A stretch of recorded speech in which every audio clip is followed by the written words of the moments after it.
Muy buenas tardes, estimados radioescuchas, un gusto estar con ustedes una vez más en esta semana que termina y iniciamos un nuevo feriado.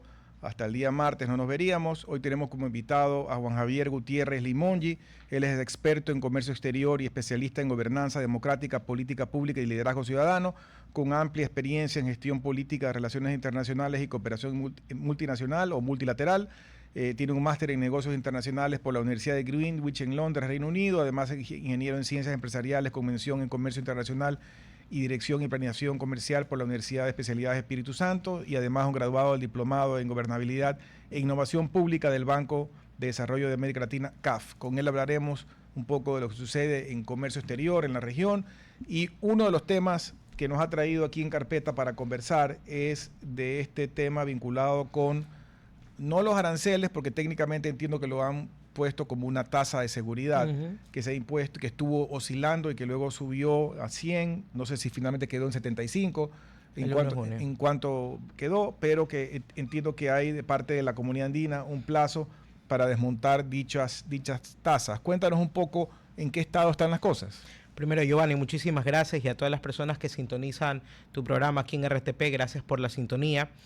Y bueno, definitivamente esto ha ido escalando de mal en peor, y de ahí se ha tratado de arreglar. Bueno, ha intervenido la CAN. Es un dime y direte que de alguna manera se ha dado durante todo este término de negociaciones desde febrero. Recordemos que esta medida inicia desde el 1 de febrero. Te hago un poco de antecedente.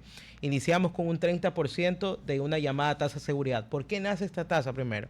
El gobierno ecuatoriano está diciendo: definitivamente Colombia no nos está ayudando en nada en la frontera norte, en temas de seguridad.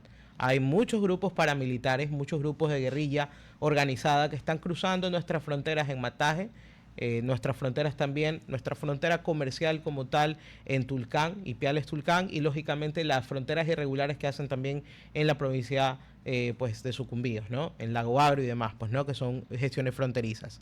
El país, dado esa necesidad de poder blindar su frontera norte, toma la decisión de generar una tasa de seguridad, y de alguna manera el gobierno colombiano reacciona negativamente ante ello, porque dice, bueno, nosotros cooperamos en todo lo que necesita el Ecuador, pero lógicamente esto se vuelve también un tinte político a largo plazo. Porque como sabemos, el señor Noboa y el señor Petro tienen unas tendencias muy distintas, inclusive en su forma de gobernar. Parte ahí un poco también el problema, porque definitivamente para poder tener una mayor relación comercial parte también de tener varios acuerdos, y definitivamente esto es un punto que no se ha podido calmar durante todo este término. A partir del 1 de febrero realmente entra en un shock el término de negociación en el país, porque quienes hacen y tienen proyectos en Colombia tenían y se sobreestoquearon propiamente de materiales y de insumos durante ese tiempo antes del 1 de febrero. Correcto. Para que no les pegue durísimo lo que está haciendo y la afectación dura que significó ese incremento del 30%. Es decir, las industrias que más salieron afectadas en ese momento eran las gestiones industriales, es decir, temas agrícolas, temas de químicos, temas netamente alimentarios, temas de consumo masivo.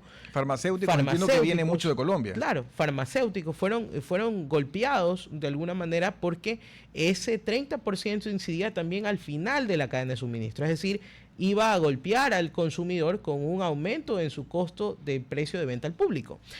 Bueno, empezó el 30%, empezaron a dialogar, se sentó la Cancillería, empezó las agremiaciones ya a quejarse, porque existió casi una disminución del 50% en temas de fletes internos entre Tulcán pasando a Colombia, y lógicamente de Colombia pasando a Ecuador, y hubo una afectación importante en nuestra frontera norte. En esa afectación, mucha actividad en la frontera a nivel de transportistas y demás viven de la actividad con la frontera. O sea, hay mucho operador logístico, mucho camionero, gente que está afectada seriamente por esto. Y que les impactó durísimo, porque empezamos, recuerda tú, Giovanni, que empezamos, nosotros con Colombia teníamos un déficit comercial. Correcto, que es parte también del argumento del gobierno, en el sentido, claro, que Colombia ha jalado siempre más para su siempre lado. más para su lado, y lógicamente también nosotros éramos un país más, bueno, en importación y exportación hemos estado por ahí. Sí, inclusive cuando nos ayudó, entre comillas, con la venta de energía, nos la vendía carísimo. Carísimo. Obviamente el kilovatio por hora era en centavos era muy alto, y lógicamente teníamos que buscar otras formas de generar energía, porque también eso afectó a largo plazo. Entonces, luego de esto, una vez que hubo este impacto de casi 50%, lógicamente dentro de ese déficit, por esa recaudación, lógicamente esta tasa empezó a generar un poco más de ingresos para el Ecuador. Lógicamente ahí se vio beneficiado el país. Pero a largo plazo, como lo estamos viendo hoy día, ya vamos a entrar, porque esto fue desarrollándose por etapas, empezaron el 30%, luego el presidente dijo, como no nos está ayudando Colombia, pasamos al 50%. Correcto. Y sigue, y nuevamente, como Colombia no está haciendo nada y por las mesas de negociación no ha pasado nada, vamos con el 100%, el 75%, 100%. Ahora regresamos al 75%. Entonces, de alguna manera, aquí hay muchas cosas que poder analizar. Realmente ya entre 100 y 75 el daño es el mismo. Es el mismo, exactamente. Y hay muchas cosas que analizar. Primero, ¿por qué las condicionantes en la mesa de negociación, sea los cancilleres o los ministros, tanto de relaciones internacionales de todos los dos países, o las agremiaciones, han llegado a un acuerdo?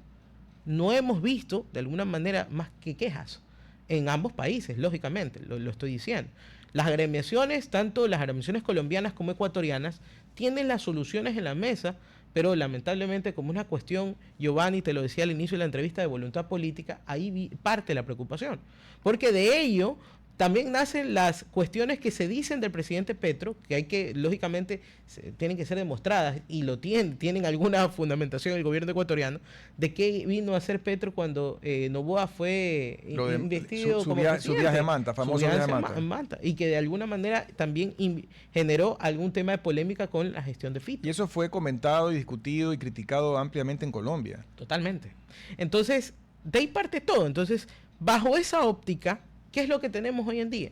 Que tenemos un sector productivo que de alguna manera está como un respirador artificial, porque está dependiendo de la vida y la muerte, de que efectivamente se pongan a conversar y no se dejen de temas netamente de coyuntura política, porque el que sufre aquí las consecuencias al fin del día es el consumidor ecuatoriano y colombiano, porque de ambas partes viene el arancel. Ahora, pero también qué mecanismos hay, porque teniendo razón en el sentido de que el problema viene, o la mayor parte de la droga que sale por Ecuador entra por Colombia, por la frontera con Colombia, y si el argumento es válido de que Colombia no hace su parte en proteger esa frontera, ¿cómo se puede lograr llegar a un acuerdo que después que se puso la tasa, el gobierno colombiano ha reaccionado, ha puesto más efectivos en frontera, ha habido más controles, ha disminuido, porque entiendo que ha crecido el hectariaje de droga cercano a la frontera? Entonces, ¿qué ha pasado desde que comenzó todo esto? Sí, o sea, desde que todo esto empezó, de alguna manera el gobierno colombiano también le fue dándole la vuelta al gobierno ecuatoriano, ¿no? Decir,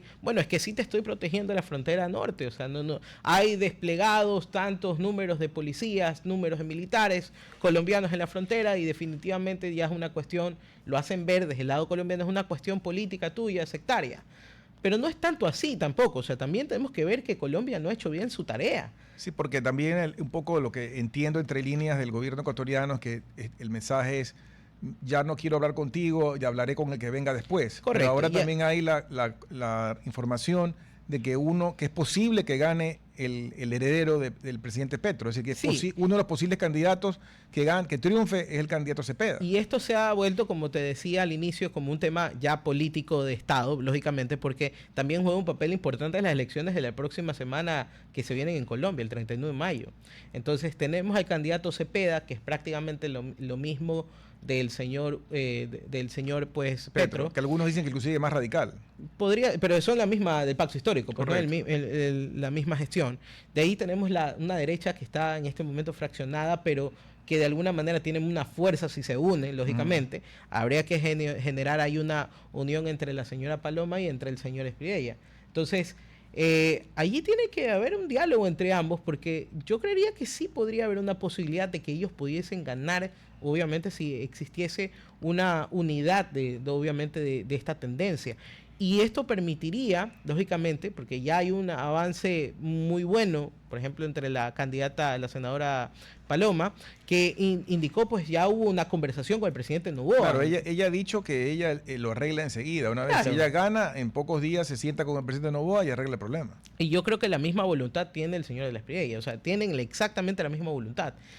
Y lógicamente, como te decía, en algún momento esto no tiene que ver con alguna agenda política como tal. O sea, yo creería que ya tiene que pasar fuera de la caja política, sino más bien pensar propiamente qué afectaciones y cómo ha estado dejando todo este problema de alguna manera a la afectación directa en Tripiales, Tulcán y toda la cadena de suministro que se ha visto propiamente perdida durante este tiempo. Lógicamente que, claro, el Ecuador ha sido muy recursivo. Te digo que los sectores productivos no dejaron de vender, de alguna manera le han tratado de dar la vuelta a Colombia para no poder pagar el arancel. ¿Pero cómo? ¿Importando de otros países? Exactamente, es decir, ellos han tenido que suprimir de alguna manera las maquilas que están en Colombia y ver otros testeos en el mercado latinoamericano. Claro, pero en muchos casos, de lo que yo conozco, dime si me equivoco, hay compañías multinacionales o multilatinas, algunas basadas en Colombia y otras multinacionales no basadas en Colombia, que pusieron sus centros de distribución en Colombia para nutrir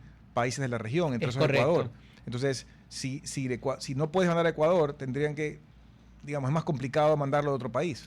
¿Qué es lo que están haciendo las subsidiarias internacionales? Y la pregunta es válida aquí, Giovanni. Lo que están haciendo es, de alguna manera, tratar de... Siempre hay un segundo centro de distribución regional. Porque ahora las multinacionales están generando, de alguna manera, como bien tú decías, a un país, puede ser Colombia, puede ser Uruguay, puede ser algún país de Centroamérica, y tienen siempre un backup de distribución regional a nivel global como tal. Entonces, en este segundo punto, de alguna manera hay empresas que han tomado a Costa Rica como un ejemplo para poder distribuir sus mercaderías.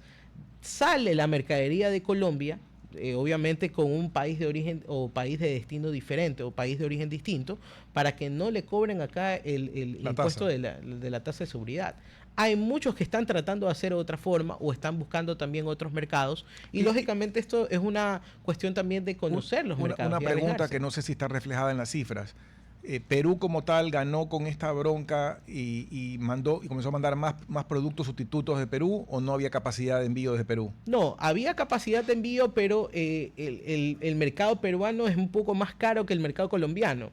De alguna manera hay una deficiencia también de nuestro sector al poder llegar un poco más para abajo, al sur. Y lógicamente, pues los costos de distribución es un poco más desafiante para poder ingresar a ese mercado. Ahí lo que yo veo más complicado, porque cada cosa tiene su particularidad. En el caso de las farmacéuticas, lo que inclusive requiere permisos especiales, el registro sanitario, etcétera, yo lo veo más complicado y entiendo que mucho medicamento entra de Colombia. Y no creo que haya capacidad local de los laboratorios propios para cubrir todo eso que llegaba de Colombia.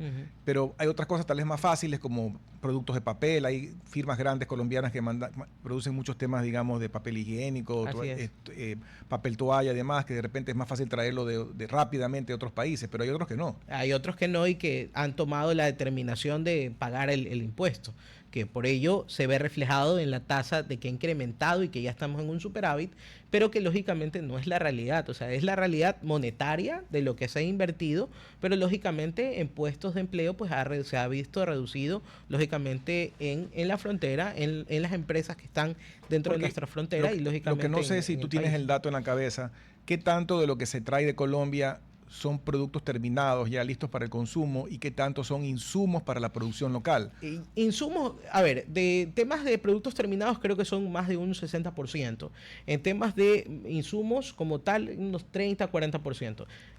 ¿Por qué te digo esto? Porque lógicamente, claro, es mucho más el tema de la importación y por eso ha bajado bastante y están tomando en consideración, lógicamente, generar en otros países esto y lógicamente maquilarlos en otros países, prepararlos en otros países y evaluar lógicamente el tema del costo que significa ahora, invertir en esto. En la parte formal, porque quiera o no, nosotros somos parte de la comunidad andina. Correcto. Y entiendo que el gobierno tenía una fecha para contestarle a la comunidad andina o hacer una especie de apelación a lo que estaba porque hay una instrucción sobre el desmontaje de estas tasas. Sí. Y el Ecuador entiendo que obviamente no lo ha hecho y entiendo que iba a ser como una réplica. ¿Tú sabes si eso ya se dio? Esto se estaba dando dentro de las próximas horas. Ya tenían preparada la réplica para poder generarla.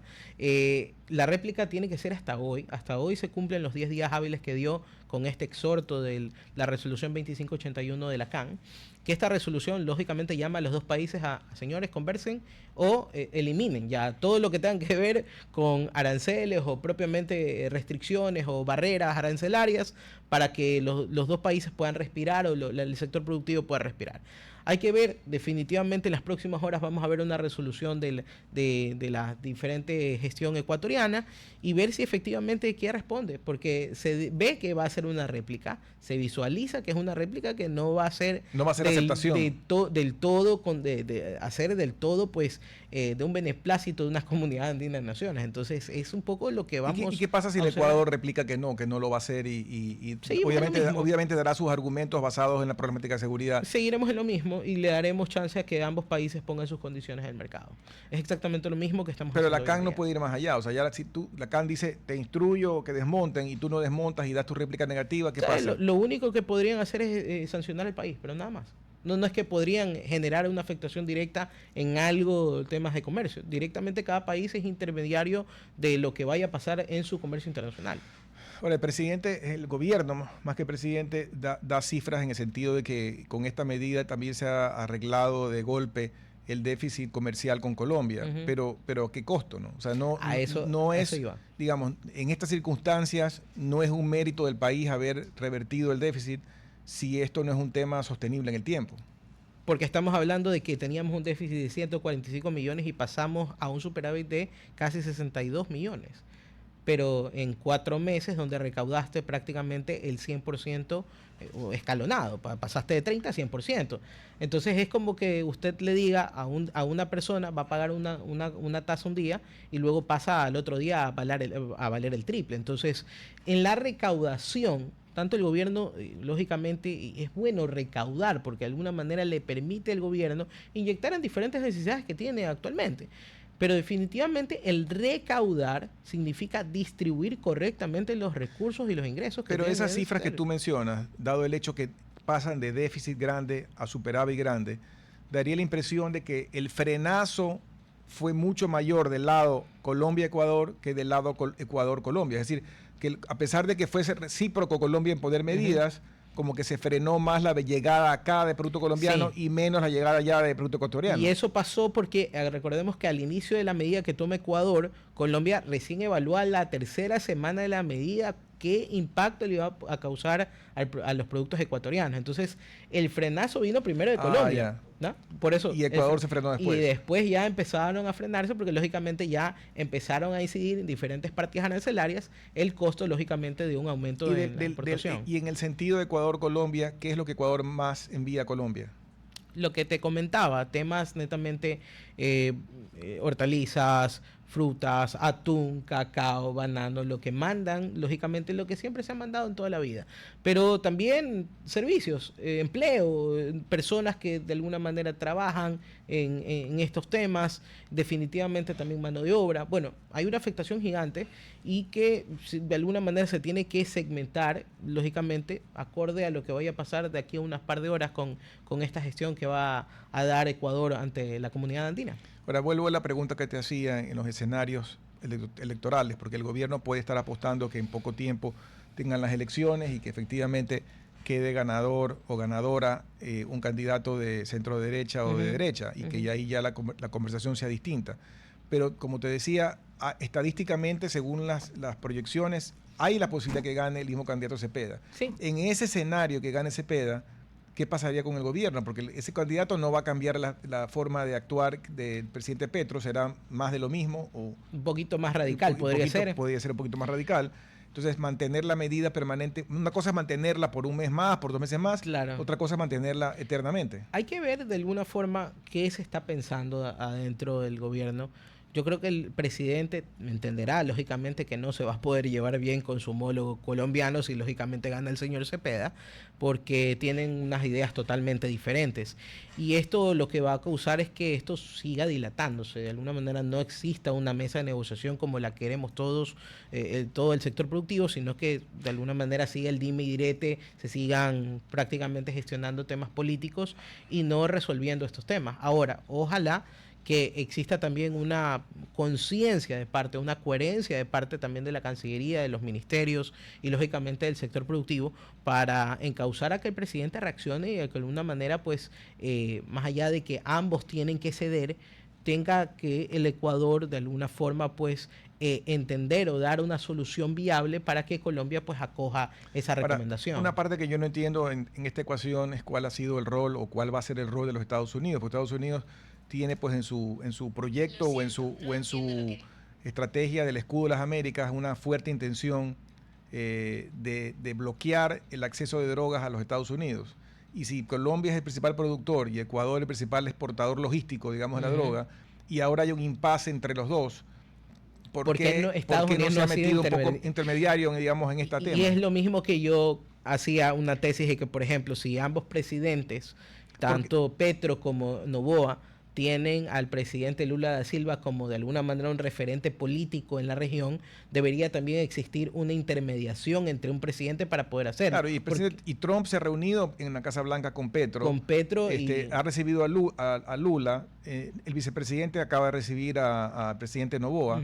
¿Por qué no ha habido, digamos, una resolución de este mediador? Bueno, es que lamentablemente no ha existido, porque también recordemos que Estados Unidos tiene su problema con Irán. Bueno, tiene un problema grande ahorita abierto. Tiene varios problemas grandes. Ahorita también está tratando de gestionar su tema, lo de Cuba. Entonces, bueno, un problema más sumarle a la grande lista que tiene Estados Unidos, pues bueno, yo creo que también cada país, y ha de pensar así el presidente Trump y su gabinete, cada país es responsable por cómo gestionar su política exterior y que de alguna manera, pues esta afectación sí, lógicamente debería ser los Estados Unidos quien intervenga en esta política comercial, porque lógicamente Estados Unidos es el que recibe la droga que se produce en Colombia y que de alguna manera se distribuye en Ecuador. Y si queremos parar esto, tendríamos que tener una viabilidad en seguridad, lógicamente, de los Estados Unidos. Ojalá en este tiempo que exista, dependiendo también de cómo se vean las elecciones en Colombia, exista un acercamiento mucho mayor de lo que ya hay con el gobierno estadounidense y pongamos en la mesa este tema. Ahora, cambiándonos un poco de tema o ampliando más la situación hacia el mercado internacional como tal, el Ecuador tardíamente, porque como tú recordarás, en la década del presidente Correa fueron enemigos de los acuerdos comerciales. Total. Y solamente al final, la regañadientes, se firmó lo de Europa, que fue un tema muy positivo, pero por ese motivo entramos tarde en lo de Europa, nunca entramos en lo que hizo el resto de la región con Estados Unidos, nos quedamos afuera de un acuerdo comercial con Estados Unidos, y bueno, después que salió ya el presidente Correa, los subsiguientes presidentes sí han tenido una visión más abierta y se han ido firmando más acuerdos. Ojalá fueran más, ojalá hubieran sido más temprano, pero en algo hemos mejorado y en este gobierno también. ¿Tú cómo ves, en el caso de este gobierno en particular, la tendencia, digamos, a la firma de nuevos acuerdos, la ves positiva? Totalmente. Y te digo, ahorita tenemos China, Corea del Sur, tenemos Emiratos Árabes Unidos y ojalá se suman muchos más. Yo creo que el Ecuador necesita ser amigo del mundo, o sea, tú no le puedes siendo un país pequeño, no tiene sentido que te quede cerrado. Lógicamente, y aparte nuestra posición geográfica como país da para poder comerciar con el mundo. Tenemos cerca, lógicamente, los Estados Unidos, tenemos cerca el continente sudamericano, tenemos por la entrada de Panamá, tenemos cerca Europa, bueno, somos prácticamente las puertas del mundo. Entonces, esto de cómo nos ve el mundo, o sea, con esta pelea de Colombia, cómo nos está viendo nuestros pares. Tal vez dicen, no, ustedes se van a pelear. Después, o la voluntad política también, que la Asamblea demora, dilata, este tema de las firmas, de los acuerdos comerciales, la Corte Constitucional, o sea, es un poco últimos acuerdos ya están aprobados por la Asamblea, ¿o no? Del Corea del Sur ya pasó también el Emiratos Árabes Unidos, están formalizando el tema de China, pero como te digo, Giovanni, o sea, es una cuestión de voluntad política. Creo que deberíamos generar un poco menos de burocracia en estos temas, porque lógicamente quien se beneficia somos todos, pues no, un tratado de libre que comercio. Perdimos oportunidades que no volvieron a regresar. A veces cuando uno pierde el tren ya no existen esas segundas oportunidades. O si llegará mucho tiempo después. Mira el caso de Perú y Colombia, que gracias a que firmaron en su momento el acuerdo con Europa, ellos no necesitan visa para viajar a Europa. Nosotros todavía los giles necesitamos sacar visa y se han hecho varios intentos y no han sido aprobados porque ya las condiciones y la situación del mundo ha cambiado. Correcto. Entonces ya no nos han aprobado. Hay una brecha yo le pongo un promedio entre temas de tratados de libre comercio y comerciales entre nuestros pares, entre unos 17 años más o menos, ¿no?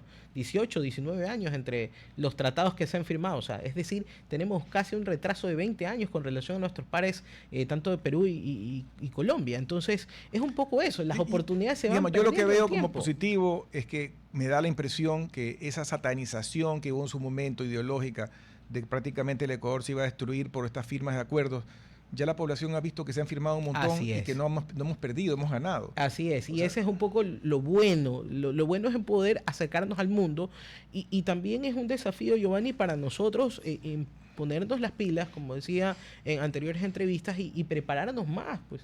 O sea, acá tenemos todo. O sea, si queremos nosotros producir aquí en la tierra, nos da la tierra para poder hacerlo. Nos da la tecnología, también podría ser limitada, pero de alguna manera hay talento para poder generar buenas cosas aquí. Entonces, yo creo que esa limitación y también ese cierre de puertas por la voluntad política que hay en este país ha cerrado esta posibilidad de, lógicamente, ampliar más horizontes en temas de relaciones internacionales, pero creo que la gente está entendiendo, y eso es lo bueno, de que si nuestros productos llegan al mundo, nuestros productos serán mundialmente conocidos y lógicamente el Ecuador ya no será solamente cacao, banano, lo que sea, sino será conocido por su calidad de servicio, por cómo nosotros dirigimos lógicamente ese servicio hacia el beneficio de todo el mundo. Además, más exportación es equivalente a más empleo. Así es. Y si algo requiere el Ecuador a gritos, es empleo formal. Y tener una buena salud financiera, Giovanni, es decir, tener una balanza de pagos pues que efectivamente nos dé una salud además, a somos un largo país plazo. dolarizado que requiere dólares. Totalmente. Necesitamos tener más exportación para mantener la circulación de los dólares en el país. Y no estar mendigando, lógicamente, por préstamos, no estar de alguna manera pues estando arrodillados a ciertas condiciones a largo plazo. Pero ese tema, vamos a irnos a un corte breve y regresamos enseguida porque quiero retomar el tema que acabas de mencionar de la parte fiscal y de no seguir mendigando por préstamos. Adelante, por favor. Gracias. RTP 96.5, a la conquista del mundo digital. Programas de opinión con referentes de la comunicación. Noticias para contar todo lo que está pasando en todo momento. Una variedad de segmentos con lo que necesitas saber. Todo para mantener a nuestra audiencia y seguidores siempre bien informados. Siempre RTP. Buena compañía. Gracias por regresar con nosotros a su programa Futuro en Acción. Para las personas que recién se enganchan, estamos conversando con Juan Javier Gutiérrez Limongi, experto en temas de comercio exterior y política pública, liderazgo ciudadano, y hemos venido hablando sobre el tema, sobre todo, de comercio internacional y la situación entre Ecuador y Colombia. Antes del corte hablamos de otro tema que lo dejamos pendiente para hablarlo ahora en la segunda parte, sobre el endeudamiento. Y tú decías, bueno, el Ecuador ojalá algún día deje de estar siempre en déficit y estar siempre mendigando por conseguir más recursos y más recursos y más recursos. Yo te ponía ejemplo de que hay algunos países en el mundo que han sido responsables fiscalmente, que han hecho su tarea, porque no está mal, como decía ayer un entrevistado, no es pecado endeudarse. Correcto. Ni en lo privado ni en lo público. Correcto. Pero tú te endeudas para algo. Es diferente a que yo me endeude para comprar una máquina que me va a producir, a que yo me endeude para irme de fiesta. Correcto. Entonces, si yo me endeudo para irme de fiesta continuamente, nunca voy a acabar de pagar. Si yo me endeudo para comprar una máquina que voy a producir X cosas, vendo las cosas y pago la máquina. Entonces, los países tienen que endeudarse con un sentido. Y yo veo que en general en el mundo, incluyendo los países que pensábamos que eran responsables, países del primer mundo, hoy en día tienen déficit crecientes, endeudamiento creciente y no sé cómo se rompe esa espiral. Hay países pequeños, inclusive asiáticos algunos, que han sido fiscalmente responsables y que más bien han generado superávit y algunos han podido hasta acumular fondos de ahorro. Correcto. Ojalá algún día como Ecuador podamos llegar a ese nivel. Y sí, yo creería que al ser un país pequeño nosotros podemos siempre pensar en el ahorro y lógicamente pensar si los recursos lógicamente son eficientes y bien utilizados. Y era lo que te decía, ver ejemplos de otros países del mundo, como lo decíamos antes de entrar al aire, en Finlandia, por ejemplo. Finlandia tiene, los países Noruega. y Noruega. Los países escandinavos tienen una correcta distribución de sus recursos y lógicamente las atenciones prioritarias son efectivamente lo que tienen, obviamente, que priorizar, lógicamente, tienen salud pública de calidad, educación de calidad. A la gestión propiamente del buen vivir del ciudadano como tal. Entonces, lamentablemente, y no solamente es una cuestión de Ecuador, lo vivimos también como región, muchas veces el despilfarro de los recursos hace que lleguen estos fantasmas como la corrupción y demás que, lógicamente, hacen un daño importante en los sistemas netamente estatales. Entonces, cuando tratamos de enderezar un poco la vía, allí pues lógicamente están los que están opuestos, lógicamente, a generar realmente que los recursos vayan realmente a los más necesitados. Porque desde que yo tengo uso de razón, y salvo muy pocas excepciones a lo largo de la historia contemporánea, hemos tenido siempre déficit, pero sí ha habido ocasiones que hemos tenido superávit. Pero en general el recuerdo que uno tiene es que siempre nos ha faltado plata. O sea, la historia eterna del Ecuador es que hay déficit, falta de recursos y te volteas a conseguir más préstamos o más impuestos o lo que sea. Sin embargo, la impresión que da a lo largo de los años es que el problema de fondo no se arregla. Entonces, si tú no arreglas el problema de fondo, tú siempre vas a ser dependiente de conseguir recursos, ya sea hacia el lado de los impuestos o hacia el lado del endeudamiento. Entonces, ¿cómo rompes el espiral? Porque ya ahí es una cuestión cultural, Giovanni, ya es una cuestión directamente de cómo estamos formando a las generaciones para ya no hacer lo indebido. Por eso te decía un poco, es también esa cultura de la viveza criolla que hay que dejar, un poco todo esto porque... La corrupción. Totalmente, porque eso equivale también a que existan más recursos. Sí, porque no hay sector en el Ecuador donde tú no te voltees y la respuesta que te dan es que falta recursos. O sea, si tú hablas con el sector académico público, es que falta recursos. Te vas a la agricultura, falta recursos. Te vas a la salud, falta recursos. Te vas a la educación, falta recursos. Y ojalá pudiera haber más, pero nadie habla de cómo gasto, en qué gasto y por qué gasto.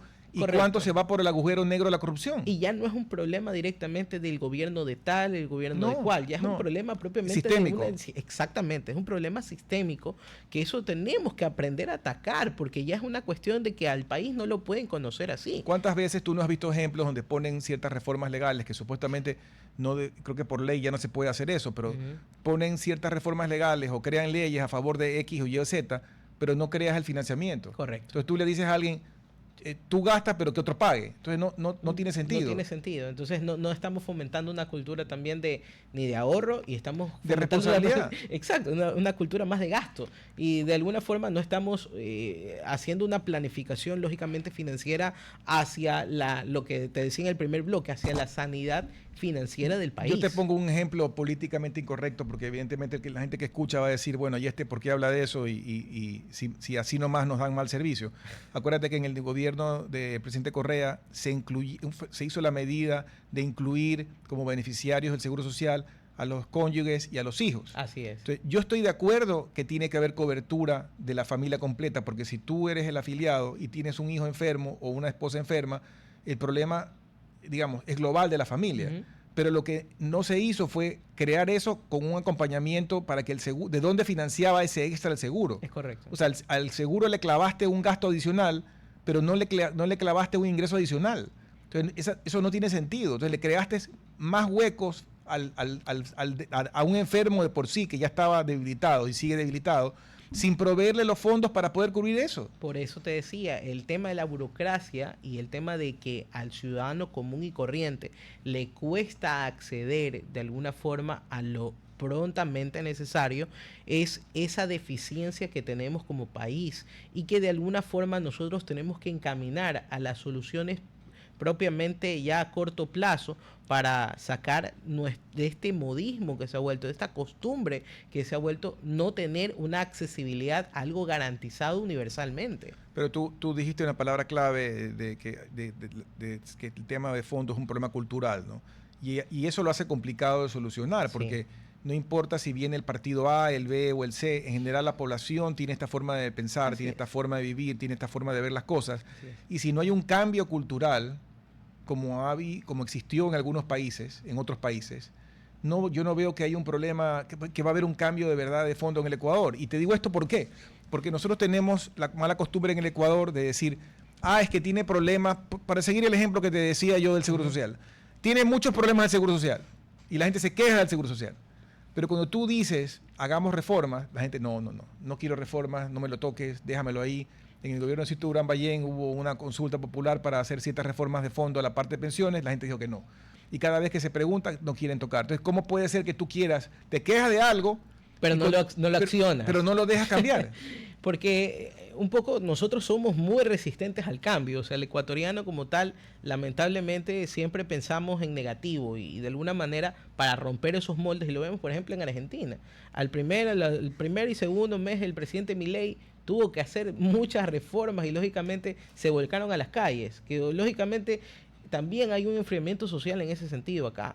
Entonces, a ver, pero todo cambio que genere un cambio definitivamente de estructuras, va a haber una cuestión netamente inevitable y que el ciudadano tiene que entender y tiene que madurar muchísimo en su forma de educarse, pero también en su forma de entender que cuando se tomen decisiones fuertes, el país tiene que estar preparado también para poder generar una reciprocidad y apoyo en ese momento a ese liderazgo. Y lógicamente también depende de nuestra generación, la generación más joven, la generación que se está formando en las universidades, lógicamente también aportar con ideas al desarrollo productivo del país. Pero tú hablas de los jóvenes, ¿no? Y los jóvenes tienen un gran problema en el país y es que no hay empleo.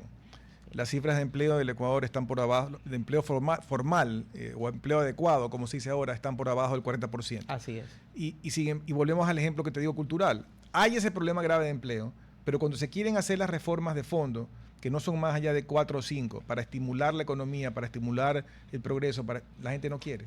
Si quiere hacer, desde lo legal, en lo legal, todos los entendidos dicen que el Código Laboral del Ecuador es de la época de la prehistoria y requiere un cambio, digamos, estructural de fondo. Correcto. Cuando alguien dice eso, sale todo el mundo a criticar de que, cuidado, van a precarizar el empleo, que hay que defender el empleo. Pero ¿cuál empleo si el 60% no tiene? No tiene. Y peor aún, las condiciones.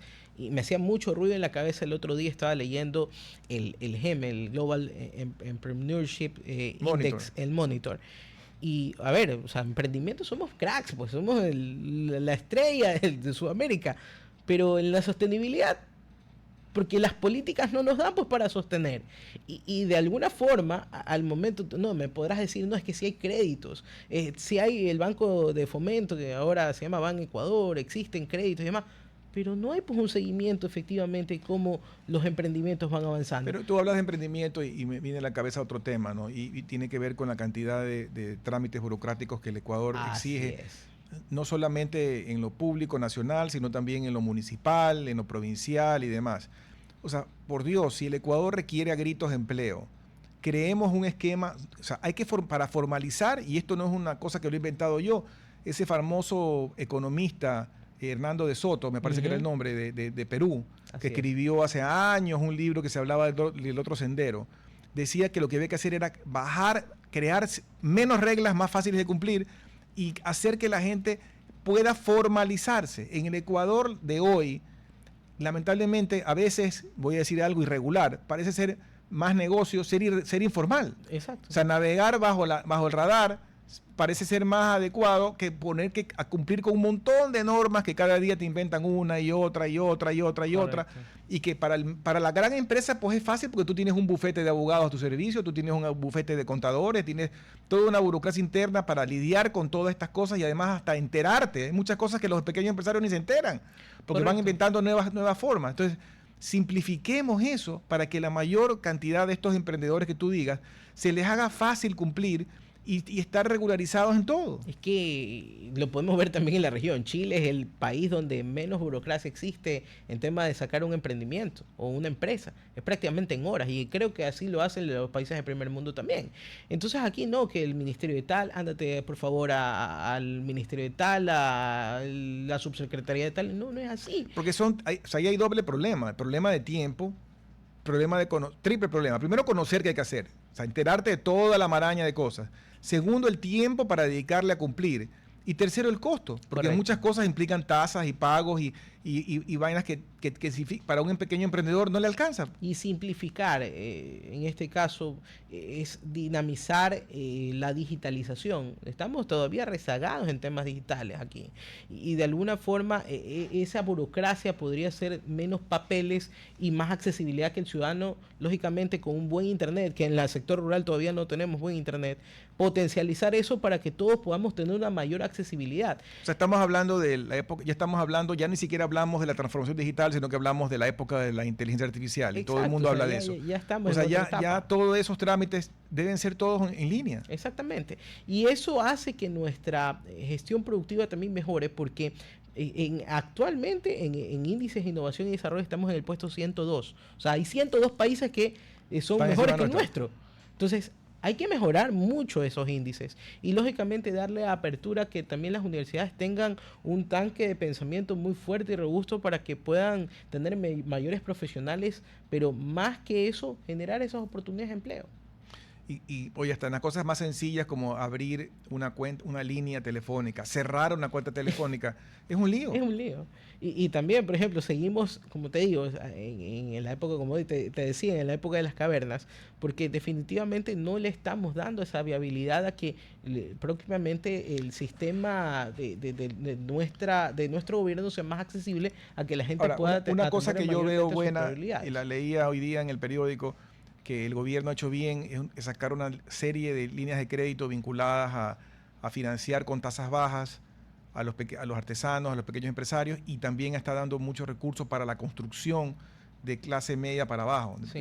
Eso está moviendo la economía en ese segmento. O sea, ahí ojalá que se mantenga, que los trámites para acceder a eso sean adecuados, porque no sean 500 tomos de requisitos, porque eso sí, yo hablaba con un amigo constructor el otro día, y me decía que se ha dinamizado muchísimo la construcción de vivienda popular y media en ese segmento con estos créditos nuevos que ha sacado el gobierno. Sí, y eso es algo positivo, porque no solamente inyecta más oportunidades de empleo, sino también porque generas un movimiento circulante importante en ese sector.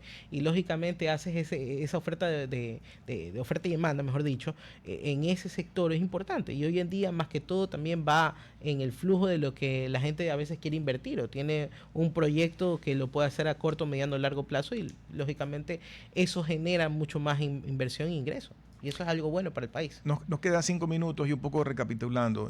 Hay ciertos pilares que hay que apuntalar en el Ecuador para que el Ecuador se vuelva, ojalá, un Singapur en América. Que sea así, ya hablamos del aspecto comercial, ya se ha mejorado, pero falta un camino por recorrer en acuerdos comerciales. Como decíamos, llegaron un poco tardíamente, pero bueno, aplaudo que estén llegando.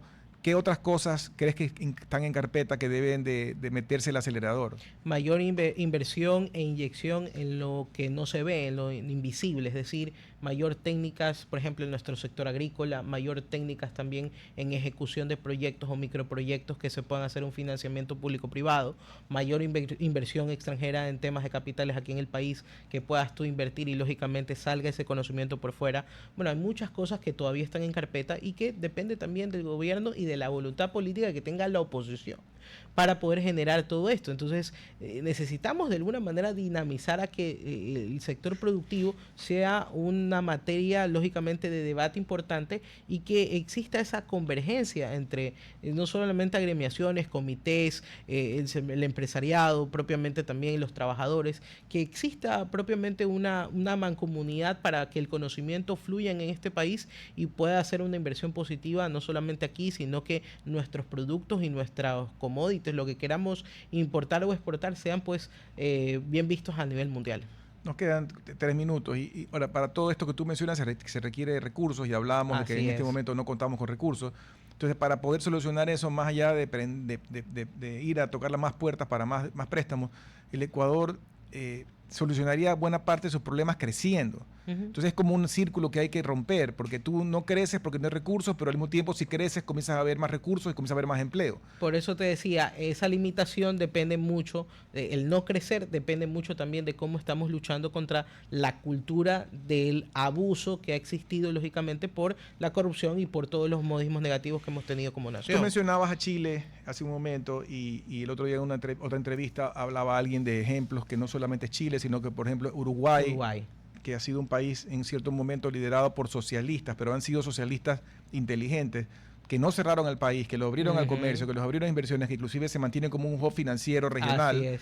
de verdad, atrayente de inversión. Y me hablaban del caso que es relativamente más nuevo de Paraguay. Paraguay se ha convertido también en un polo de atracción de inversiones porque ha puesto reglas fiscales que inclusive yo veía una propaganda porque es conocido que España es un país complicado en lo fiscal, algunos lo califican de infierno fiscal, más bien que algunos españoles han cambiado su residencia fiscal a Paraguay. Entonces, Paraguay está siendo un imán de atracción de residencias fiscales y de inversión porque se ha vuelto amigable en sus leyes para atraer inversiones. Eso creo yo que nos quedan 2 minutos, Ecuador todavía no lo hace. No, y debería fomentar. Aquí deberíamos ser un centro logístico internacional, un centro financiero internacional. Como Panamá. Como Panamá. Podríamos tenerlo. Y hay proyectos que deberíamos escuchar, por ejemplo, a muchos pensadores, lógicamente liberales, que tienen las tesis allí, lógicamente que el gobierno pueda generar, obviamente, esta apertura de políticas importantes a nivel mundial. Y eso, lógicamente, nos va a dar un buen espaldarazo para poder comercial y, lógicamente, que venga mucho más inversión extranjera. Y mira aquí. que no es un tema de tamaño de país, porque Panamá es chiquito, Costa Rica es pequeño, Exacto. Uruguay es pequeño, Chile es más grande, Uruguay y Paraguay son pequeños, es decir, países pequeños han seguido ese modelo y ha funcionado. Y sí, y es mirar al mundo, por eso te decía al inicio de la entrevista, es mirar que el Ecuador mire hacia el mundo y también que miren el mundo, mire hacia el Ecuador como un oferente importante en innovación, en desarrollo, pero lo puede hacer por el talento de su gente. Así salimos todos adelante. Bueno, se nos ha acabado el tiempo. Muchísimas gracias por estar A con ti. nosotros en esta hora. Gracias a ustedes también por estar con nosotros. Que tengan un buen fin de semana, un buen feriado largo. Hasta el día martes con ustedes. Gracias. Gracias. Hasta aquí, Futuro en Acción. Control Master Marisela Basantes. Transmisión digital Gerardo Díaz. Redes sociales Erika Eras. Dirección Javier Gamboa. Todos los derechos reservados. RTP 2026.